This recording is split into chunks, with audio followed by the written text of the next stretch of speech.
Bonjour les investisseurs, j'espère que vous allez tous bien. On est parti pour une nouvelle vidéo présentation de portefeuille. Aujourd'hui, épisode 72 du 10 février.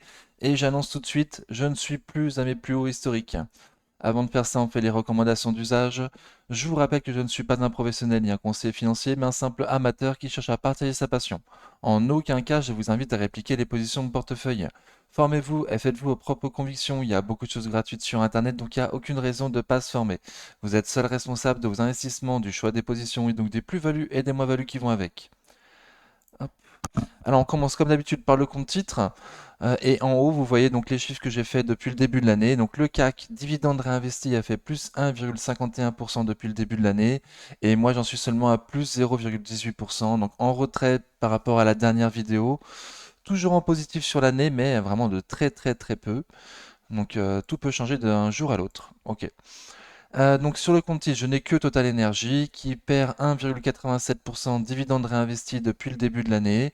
Bon, si ça va sur 55 euros, certainement que je me renforce sur la ligne du PEA. Là, c'est la ligne du compte titre. J'y touche pas, j'ai un super PRU. Et avant de faire le PEA, je vous rappelle qu'il ne faut pas mettre de pouce sur ce genre de vidéo. Voilà, je mérite pas ces temps-ci, on verra plus tard. Ok, donc le PEA, vous voyez les chiffres en haut sont les mêmes que sur le compte titre. Je ne fais pas la distinction entre le PEA et le CTO. L'ensemble des deux font mon compte bourse. Ok, donc sur la gauche, je vous ai mis les entreprises pour lesquelles j'ai de bonnes convictions pour ce début d'année, ça se passe bien.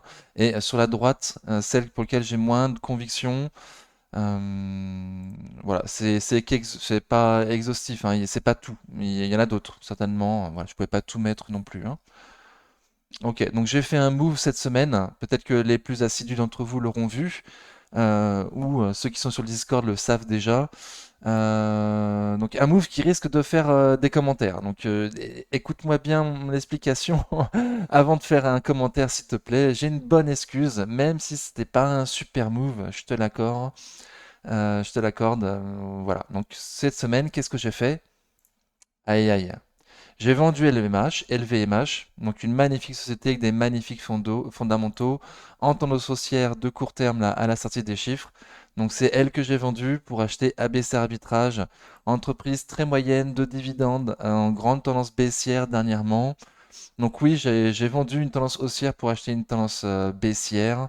J'ai vendu une société de magnifique société de qualité pour acheter une entreprise de bien moins bonne qualité, certes. Mais ma grosse excuse, c'est qu'auparavant, j'avais plus que 10% dans mon portefeuille de lignes sur LVMH.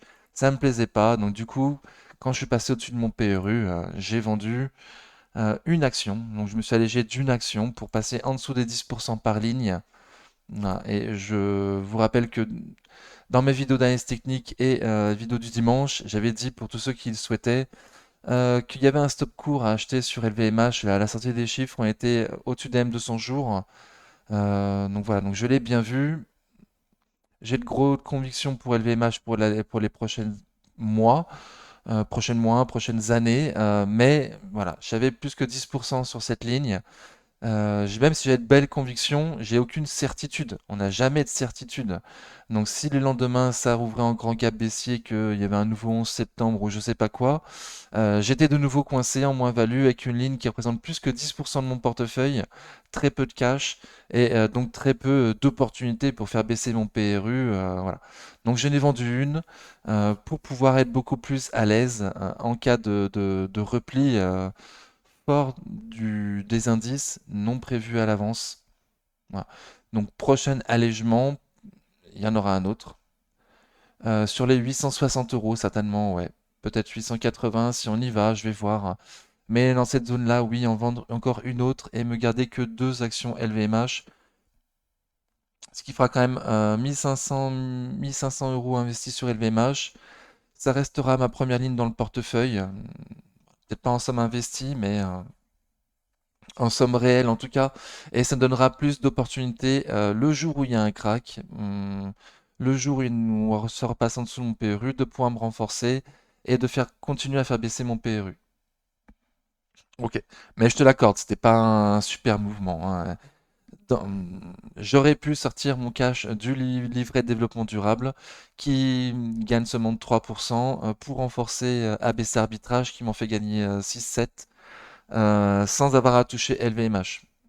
et me mettre un stop mental sur LVMH en dessous des M200 jours, par exemple. J'aurais pu faire quelque chose comme ça. Mais bon, voilà, je l'ai pas fait. Ok. Donc sinon, je vais placer, donc c'est le seul move que j'ai fait dans la semaine. Je pense pas qu'il y en aura d'autres dans les semaines et mois à venir, hein.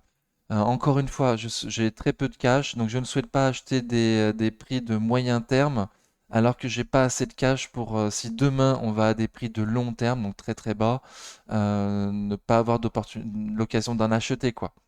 Donc pour l'instant, priorité, c'est me refaire ma poche de cash. Ok. Donc LVMH, je l'ai déjà faite, hein, a priori, et voilà, très confiant pour les mois et années à venir, à voir. Plus 10% depuis le début de l'année, donc super, hein. Ça aide énormément d'avoir LVMH en première ligne de son portefeuille pour performer. Bon, malheureusement, j'ai des boulettos qui m'aident pas à performer, ça compense. Mais LVMH, super, j'adore, donc à suivre. Je garde long terme, potentiellement, je m'allège sur 760, 870, pardon, 850, 870, à voir, hein. Encore une dernière, il m'en restera deux. Reworld Media, donc un boulettos, moins 2,53% depuis le début de l'année, j'en suis à moins 27% depuis que je l'ai acheté. Et il faudrait que je me renforce, là, les prix sont vraiment pas chers, c'est sûr. Après, me renforcer aujourd'hui, ça fera pas baisser fortement mon PRU. Donc c'est de l'argent de plus qui dormira à pas faire grand-chose a priori, hein. Donc j'aurai pas les moyens de mettre une grosse somme pour faire grandement baisser mon PRU et pouvoir m'en sortir rapidement, plus rapidement en tout cas. Donc pour l'instant je suis un petit peu coincé. Téléperformance, plus 4,8% depuis le début de l'année. J'en suis à moins 12 depuis que je l'ai acheté. Donc magnifique, super, grosse surprise du début d'année. À voir jusqu'où ça peut aller. Pardon, je suis brouillon, mais Reworld Media, hop, on attend tous. D'ailleurs, j'étais surpris et agréablement surpris de voir que beaucoup de youtubeurs la suivaient, du coup. Donc Reworld Media, on est beaucoup à suivre ce canal baissier. Elle a fait moins 2,53% depuis le début de l'année, oui, mais surtout elle est dans un canal baissier. Et donc Nicolas Chéron, Thibaut, non, Tino de la chaîne Le Podcast de la Bourse, et moi, ben, on la suit. Donc c'est cool, vous avez plein de gens qui la suivent. Ce prix-là, elle est pas chère. Ce prix-là, elle est pas chère. On se doute qu'à un moment, elle va exploser, enfin, qu'elle va remonter. Mais quand exactement, ça, aucune idée. Donc, on surveille tous cette résistance oblique baissière. Voilà, il y a eu des mèches qui sont passées au-dessus cette semaine. Donc, il se passe peut-être quelque chose, ou peut-être qu'on va retourner au sud et aller voir le bas de son canal baissier, hein. Donc, à voir, hein. Hop. Téléperf. Donc, voilà. Belle surprise de la semaine, ça monte bien. Après, bon, grosse tendance baissière, gros couteau qui tombe. Donc je vais pas non plus m'attendre à ce que ça fasse des explosions dans les semaines et mois à venir. Je m'attends à ce que ça va ranger pendant quelques mois encore. Tant qu'il n'y a pas de nouveaux chiffres en tout cas. Je sais pas la date des prochains chiffres. Donc je garde, hein, tant que je suis pas au-dessus de mon PRU, je m'allège pas. Par contre, c'est sûr que le jour où on passe au-dessus de mon PRU, il y a de fortes chances que je m'allège. Que je m'allège. Ok. Donc suivante, Orange, plus 2% depuis le début de l'année, très très bien, plus 10,57 depuis que je l'ai acheté, sans compter les dividendes. Donc Orange, bon, ça se passe bien. On était légèrement en dessous des 10,60, oui, en dessous des 10,60 actuellement. Bon, j'ai déjà dit qu'en dessous de 10,60, moi ça me paraît intéressant. Vaudrait mieux attendre en dessous des 10, mais comme je m'attends à ce que potentiellement on puisse aller vers les 12, 13 dans les mois à venir, années à venir, pas sûr non plus qu'on aille en dessous enfin, vers les 10. Donc 12, 10, 60, en dessous de 10, 60, ça paraît intéressant. Ah, on se rapproche d'un gap qui a déjà été comblé par une mèche. Donc allons-nous le combler avec un corps ou allons-nous rebondir? Là, on a cassé M200 jours, c'est relativement moche, hein. C'est ultra moche même depuis, waouh. Depuis un mois, c'est ultra moche. Ouais, depuis 3 semaines, ouais. Ok, bon, rien de spécial à dire. Moi, je garde pour le dividende. Si ça va à 13, je vends. Si ça va pas à 13, je garde. Coface, plus 6,7% depuis le début de l'année. J'en suis à plus 15% pratiquement depuis que je l'ai acheté. Bon, c'est pareil, dividende, je garde. Si ça passe fortement en dessous de mon PRU, je me renforce. Tant que c'est pas le cas, écoutez, je m'attends à ce que la dividende performe bien dans les mois à venir. On va arriver à la saison des dividendes, là, dans 3 4 mois. Voilà, donc Coface, gros dividende, pratiquement 10% à ce prix-là. Bon. Je m'attends à ce qu'on aille faire des plus hauts historiques, un petit peu avant la saison des dividendes, donc je garde. Et 8, 9, voire 10, je me renforce. En tout cas, en dessous de mon PRU. Ah, pas de me tromper de page. Ok, qu'est-ce qu'il y a d'intéressant? STM, moins 5,6% depuis le début de l'année. J'en suis à plus 25% depuis que je l'ai acheté. Donc pareil, je bouge pas trop. Elle nous a sorti des chiffres très... Ils attendent à faire moins 15% de chiffre d'affaires au premier trimestre 2024. C'est la seule perspective qu'ils nous ont donnée pour l'instant pour 2024. Donc ça fait pas rêver, hein. Je m'attends pas à ce que ça fasse grand-chose STM d'ici qu'on ait des nouveaux chiffres. Et je m'attends même à ce que ça puisse passer en dessous des 40 euros. Alors là, dernièrement, ça s'est un peu repris, mais parce qu'on n'est pas cher. Mais je m'attends à ce que ça aille plus bas potentiellement, hein. Euronext plus 2,6% depuis que je l'ai acheté, pardon, depuis le début de l'année, plus 26% pratiquement depuis que je l'ai acheté. En zone de réaccumulation, il me semble. Voilà.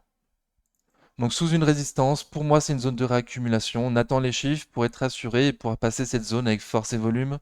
C'est que mon point de vue, je la joue comme ça en tout cas, je pense pas m'alléger.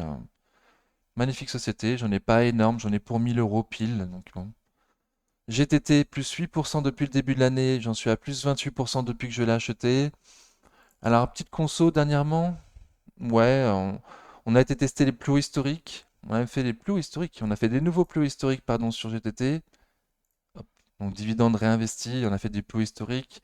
Dividendes non réinvestis, donc les prix historiques, on n'est pas encore au plus haut historique. Mais je m'attends à ce qu'on y aille, quoi. Et 138, 140, objectif pour cette année, en tout cas.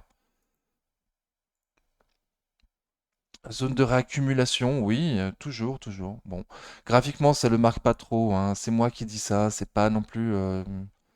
Mais dans l'esprit, on a fait ça tout du long de la montée, hein. À chaque gap, on a consolidé un petit peu avant ou un petit peu après, et puis au final, on s'est repris.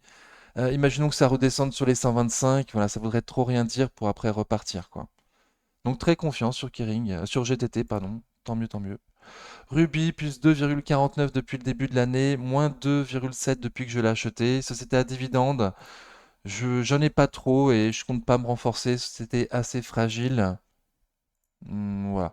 J'espère qu'elle va aller sur les 26, la 26,50, le comblement d'un gap. Avant le dividende, ce serait cool. On pourra peut-être m'alléger. Et elle a sorti au détachement du dividende, donc elle c'est plutôt fin juin. La dernière fois, on a eu une grosse vente, quoi. Donc les investisseurs sont dessus uniquement pour le dividende, en grande partie. Ils en ont peur en dehors du dividende. Voilà, beaucoup de spéculation. Voilà, surtout pour le dividende, en espérant qu'à un moment elle se reprenne et qu'on a retrouvé des prix plus justes vers les 30-35 euros. Un jour peut-être. Pour l'instant, dividende assez fragile. Plus 6,17% depuis le début de l'année pour Stellantis, plus 51 depuis que je l'ai acheté. Donc on monte, on monte, on monte, super. Les prix abusés pour moi seraient 24, 26 euros, donc encore 15-20% plus haut encore. Ah bah voilà. C'est quoi cette zone? Ah bah c'est des plus hauts historiques. Ok, donc c'est ça en fait, les plus hauts historiques d'avant la fusion, hein, donc, bon. Mais c'est les plus hauts historiques sur le graphique que tout le monde peut voir, hein. Donc c'est tellement qu'ils vont compter. Voilà, cette zone-là, effectivement, si on y va, je m'allège. Mais en dehors de cette zone-là, extrêmement haute, je garde bon dividende, bon management. Voilà. J'en ai qu'une toute petite ligne, donc je peux pas non plus m'alléger. Après, je verrai ce que j'y fais sur 26, mais si on y va déjà. Bon, extrêmement belle tendance. Je suis pas hyper sûr que ça tienne la publication des résultats à voir. Ford et GM, je crois, ont fait des bons chiffres. C'est ça aussi qui aide à porter le secteur auto dernièrement. À voir si c'est la même pour Stellantis. Ce qui est fort probable. Ce qui est fort probable. Voilà. Eurofins, moins 8% depuis le début de l'année. J'en suis à moins 12 depuis que je l'ai acheté. Mon Perru, il est pas bon, hein. Je pense qu'il est pas bon, il est trop cher. Donc j'avais dit 55-60, c'est un peu cher. Mon Perru, il est même au-dessus. Là, en tendance baissière à court terme, on a cassé 38,2 de Fibo sous la moyenne mobile court terme. Bon, si on pouvait retourner sur les 50, c'est un manque qu'il y aurait du monde. Avant ça, j'en suis pas certain. Les chiffres le 27 février, ce serait bien de les attendre aussi pour être rassuré de savoir ce qu'ils ont fait cette année, quoi. Sanofi, moins 3% depuis le début de l'année, moins 8 depuis que je l'ai acheté moi. J'espère pouvoir m'en sortir sur les 100 euros, comblement du gap à 100 euros. Voilà, c'est qu'un espoir pour l'instant. De court terme, là, c'est ultra baissier. J'en parle régulièrement, au plus proche possible des 80 euros pour l'acheter. Il y a un support oblique là sur les 83 actuellement. Donc à voir jusqu'où ça peut descendre. Pour l'instant, c'est moche. ABC Arbitrage, moins 8,5% depuis le début de l'année, moins 18 depuis que je l'ai acheté. Donc c'est elle sur laquelle je me suis renforcé, hein. On l'a longtemps parlé, là, du support qu'on attendait. Donc du gros support qui a été maltraité, on était légèrement plus bas. Voilà. J'ai encore une fois manqué de patience, j'ai pas acheté le bas du support. J'ai acheté le milieu sur les 4,38 en plus, quoi. Bon, bon. Après, je me suis dit, bon, je suis investisseur de long terme, je suis pas à 10 centimes près, je m'en fous. J'aurais pu être plus patient. Là, ça remonte à court terme, à voir.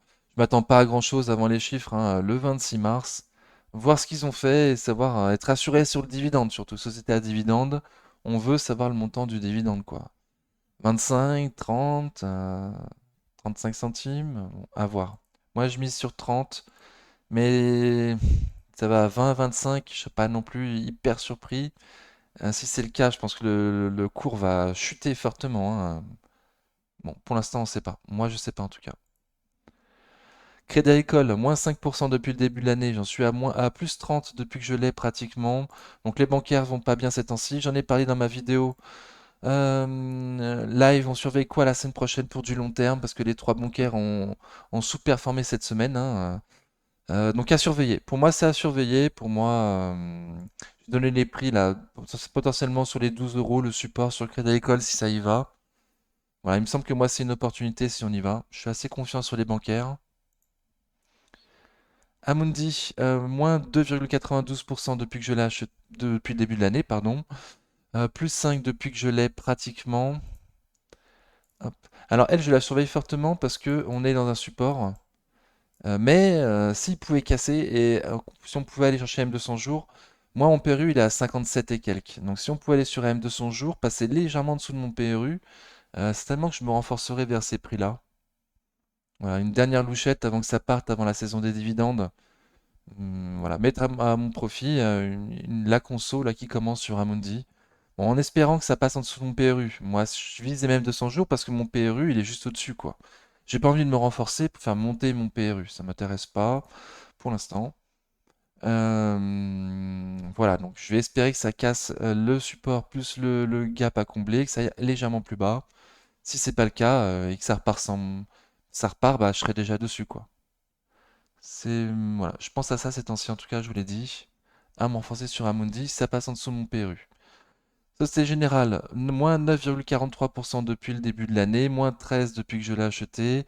On s'approche du support là des 19-20 euros. Si ça y va, et si j'ai du cash, je me renforce. En attendant, si ça va à 30, je m'allège. Si ça va à 20, je me renforce. En attendant, je fais rien en dehors de ces prix-là, quoi. Lumibird, moins 3,6% depuis le début de l'année, moins 25% depuis que je l'ai acheté. F 2023 sera-t-elle le point bas fondamental pour Lumibird? Est-ce qu'on peut pas aller encore plus bas sur Lumibird? Aucune idée. Pour l'instant, on est sous résistance oblique baissière qu'on n'arrive pas à passer. On a fait un petit rebond après avoir touché des plus bas récents, là, fait des nouveaux plus bas récents. Bon, bon. Donc moi, je patiente, hein. Tant qu'on n'a pas passé, tant qu'on n'a pas un signal clair de retournement haussier sur Lumibird, moi, je vais patienter, quoi. Donc j'ai pas trop de cash en plus. Total Energy, moins 1,87 depuis le début de l'année, plus 16 pour moi depuis que je l'ai acheté. Si ça va sur les 55-56, sincèrement, je me renforce. Hop. 55-56 euros, bon, voudrait dire casser le canal haussier, certes, mais bon, le prix m'intéresserait à 56. Ça fera déjà monter mon PRU, donc je ne souhaite pas non plus trop le faire monter. Si ça reste dans son canal haussier, bah écoutez, je suis déjà dessus, c'est pas grave. Moi, je vais attendre 55 euros et si 55 casse, 55-56, il y aura le prochain support, les 50-51. Equasens, moins 22% depuis le début de l'année, j'en suis à moins 26 depuis que je l'ai acheté. Les chiffres sont sortis, ils n'ont pas plu, on a été encore plus bas, en plein dans le support que j'avais donné avant. Voilà, donc pour l'instant on est en plein dedans. J'ai changé mon PER, je passe à un PER de 18. On l'a vu ensemble en vidéo live du 11 février, si tu vas aller voir, mais bon, j'ai juste passé à PER de 18, hein, j'ai rien dit de plus, ça a été très rapide. Mes 20% marge de sécurité maintenant me demandent d'attendre exactement dans le support dans lequel on est. Voilà, donc ça paraît être un prix intéressant pour un début de ligne. Si tu, moi comme moi, tu vises un PER de 18 sur Equasens, donc ça fait 48,80 € pour un début de ligne sur Equasens. Voilà, donc j'ai avec un PER de 18. Ce qui me paraît être le nouveau PER juste pour Equasens qui ne fait plus de croissance. Du tout, du tout. Ok, et on peut même aller plus bas encore, hein. Donc là, on n'est pas très très loin de mon PRU. Oh, je suis en baisse de perte de combien, pardon? Ah ouais, moins 27% quand même. Ah si, ça commence à faire, oui. Mais pareil, j'ai pas trop de cash, donc certainement j'ai plutôt tendance à attendre un rebond, quoi, un vrai signal haussier. Parce que là, la tendance donnée par la nouvelle publication est pas bonne du tout, quoi, hein. Donc le prochain catalyseur pour changer cette tendance baissière, c'est les prochains chiffres dans 3 mois, quoi. Donc pour l'instant, je vais pas me presser. Je vais pas me presser. Kering, plus 3,5% depuis le début de l'année, moins 14 mois depuis que je l'ai acheté. Les chiffres sont sortis, ils étaient nuls, mais ils ont rassuré. Surtout le conference call, a priori, qui a rassuré. Donc je vous mettrai en lien de la vidéo de Léopold qui en a fait une vidéo sur la conférence call. Voilà, donc bon, moi je suis pas convaincu, en tout cas, je suis pas convaincu. J'ai pas écouté la conférence call, mais je suis pas non plus 100% convaincu par ce qui a été relayé par Léopold. Bon, lui il est confiant, moi moins déjà. Donc je vais attendre de voir ce que ça donne. Je vais attendre de voir ce que ça donne. Les prochains chiffres, voilà, une vraie tendance haussière certainement, peut-être. Plus de cash, en tout cas, moi d'avoir plus de cash en liquidité avant de renforcer ou quoi.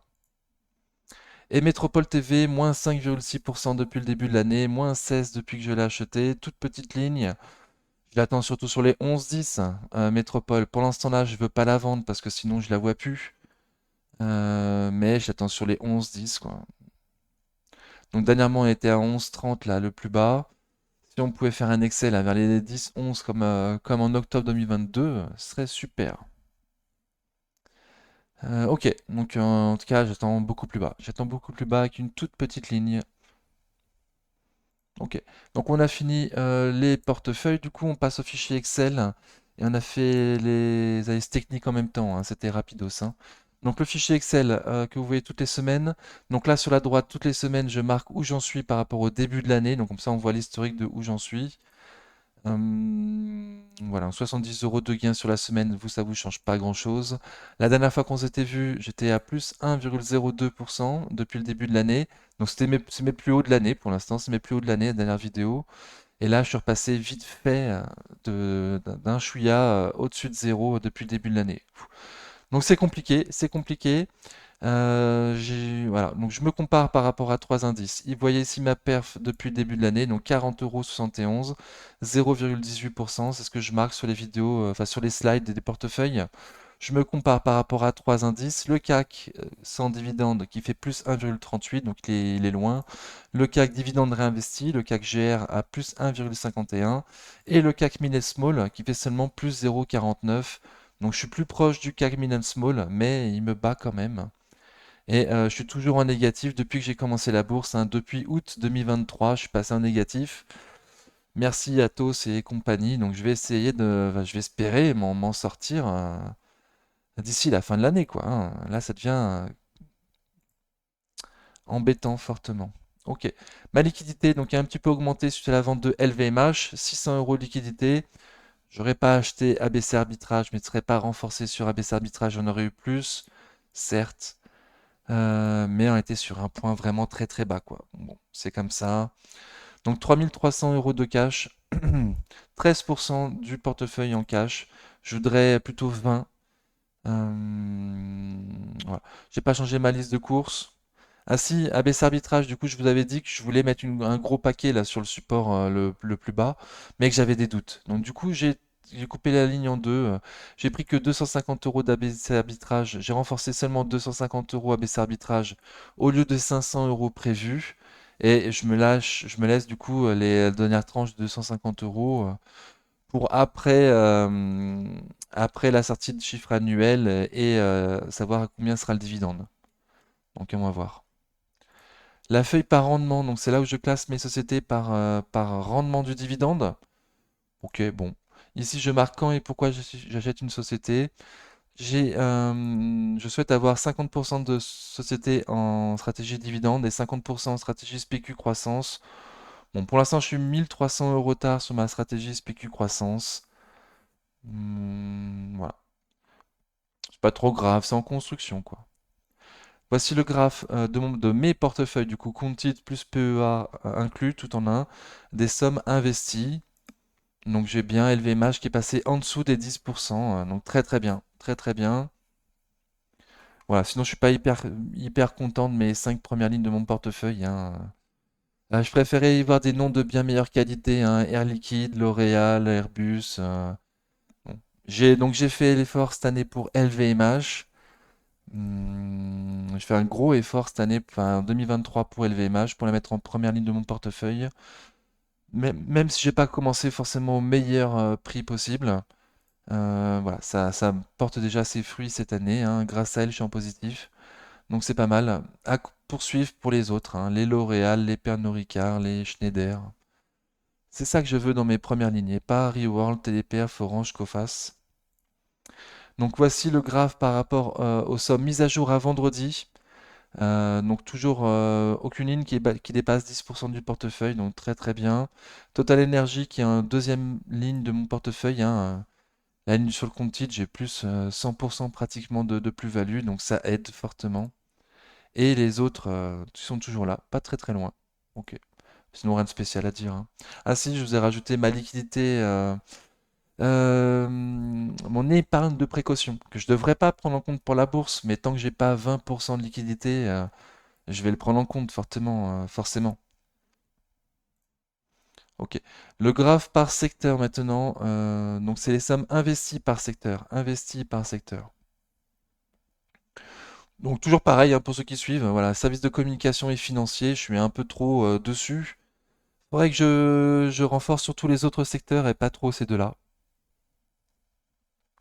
J'ai pas tous les secteurs, donc c'est pour ça qu'on regarde Air Liquide, Air Liquide, L'Oréal et Pernod Ricard dans mes vidéos de portefeuille. Enfin, généralement, là on va pas les voir, mais généralement on les voit parce que je les surveille pour les rentrer dans mon portefeuille. Et services de collectivité immobilier, bon, elle aussi je surveille. Notamment Veolia, elle est passée pas loin des 25, là, elle a bien baissé ces temps-ci. Bon, mais certainement que je passerai peut-être par un ETF, ouais, 29. Bon, je tends plutôt vers les 25, moi, si ça y va. Donc bon, j'aime pas trop ces secteurs, peut-être que je prendrai des ETF. Et pour l'instant, j'ai pas de cash, donc j'ai pas envie non plus d'ouvrir de nouvelles lignes alors que j'ai pas de cash pour l'instant. Le graphe par taille, donc c'est toujours les sommes investies par taille. Donc pratiquement 50% de large cap.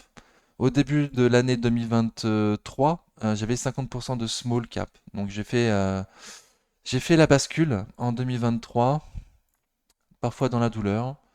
Voilà. Mais mon portefeuille semble plus robuste, mieux armé pour les années à venir maintenant qu'il était au début de l'année 2023.